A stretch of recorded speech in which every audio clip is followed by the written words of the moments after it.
across 13 governorates, with 202 candidates competing for 101 seats. And to shed more light on this issue, I'm honored to be joined over the phone by Dr. Wael, Badawy, political analyst. Dr. Wael, good day.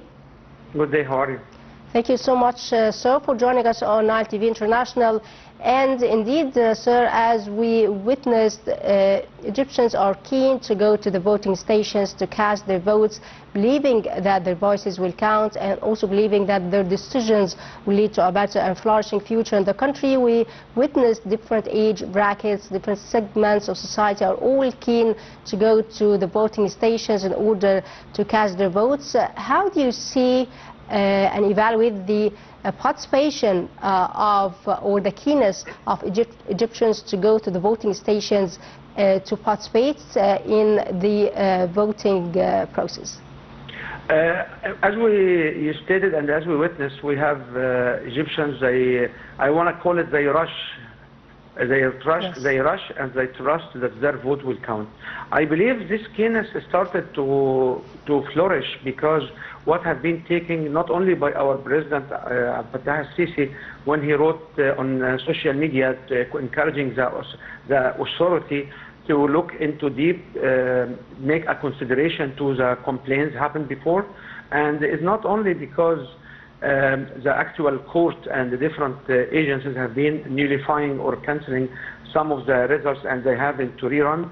I believe because the transparency as well from the from the election authorities themselves, like as we see yesterday in their press release and press conference, which start to be a habit to have a press conference and maybe more than one in some occasion per day, and just start to talk about how many objections and how many complaints they received and what's the process. I strongly believe that these particular actions from the authority makes Egyptians more confident into their vote will count. And this is all what I said. Now our vote counts, and nobody, as they said it before several times, nobody is coming to the office or taking a seat. Again, it's the will of the actual voters, and we notice this in the electrode which have been, or the polls which have been concluded last week, where we see in the initial run people have getting so many votes, and in the rerun or after the actions have been taken by the national authority, they had fewer or different results. We can just keep it as different results have standing itself against or with these different elections or different candidates.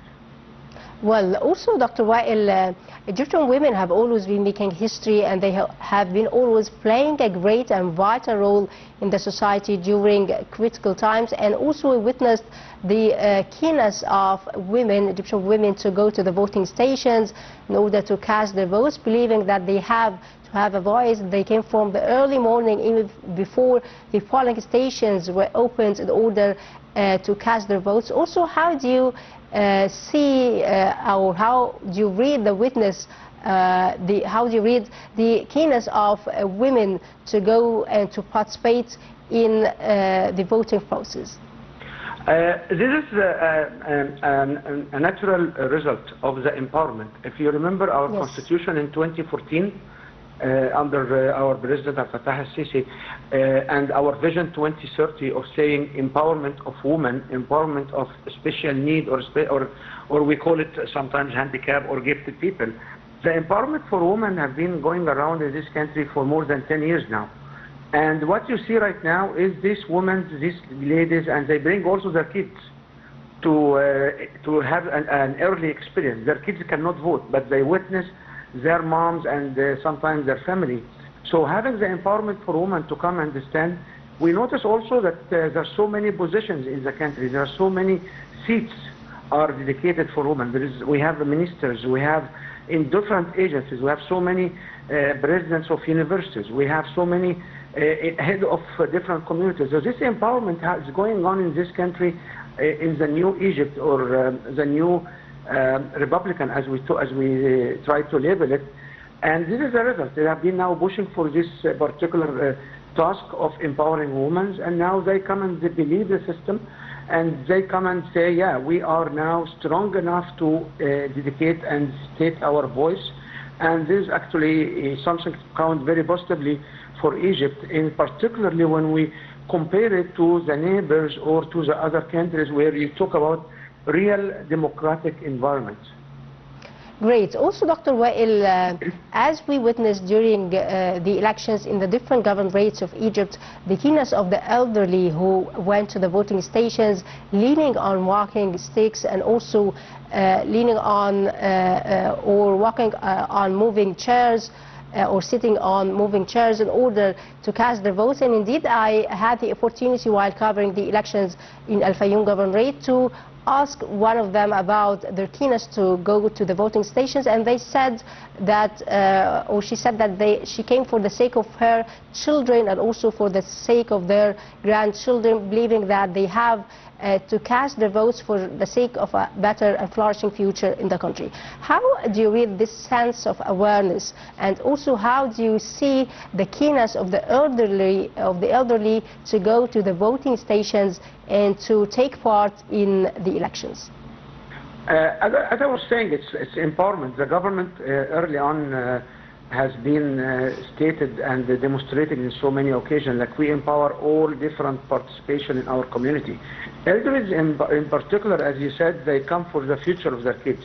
And the elderly, when they come in with this numbers and these amounts, it demonstrates that they feel now there is a real change. They feel now their voices will count, because this elderly have been experienced so many elections before, have been even before 2014, have been around, and they did not participate. The reason for them to come right now and say, here is my voice, I have the courage, I want to shape, because they trust, the government gave us the trust and the evidence that our voice counts.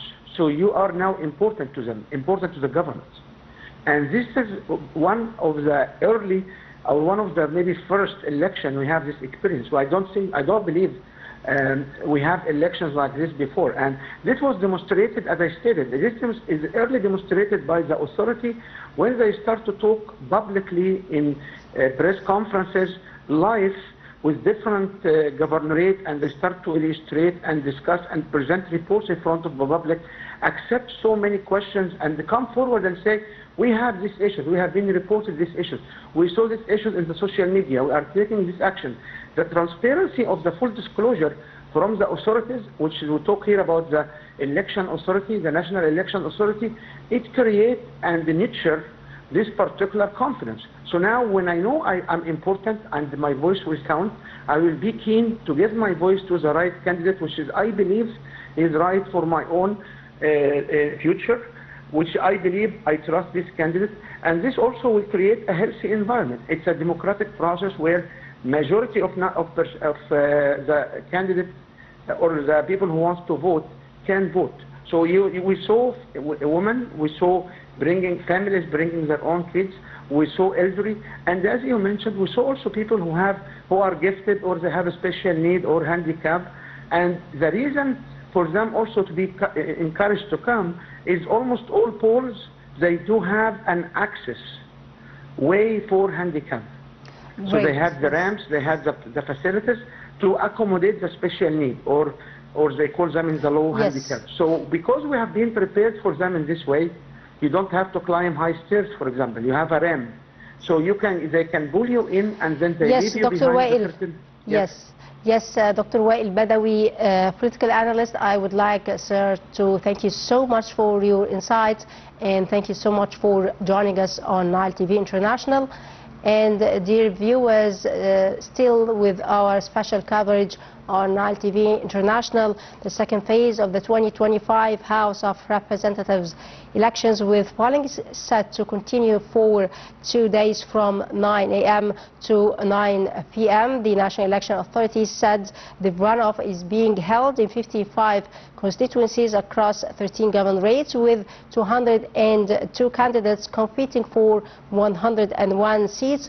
40 candidates won their seats outright in the first round, while results in 18 constituencies were also decided at that stage. The NEA said it had completed all administrative and logistical preparations for the runoff, including fully equipping polling stations nationwide.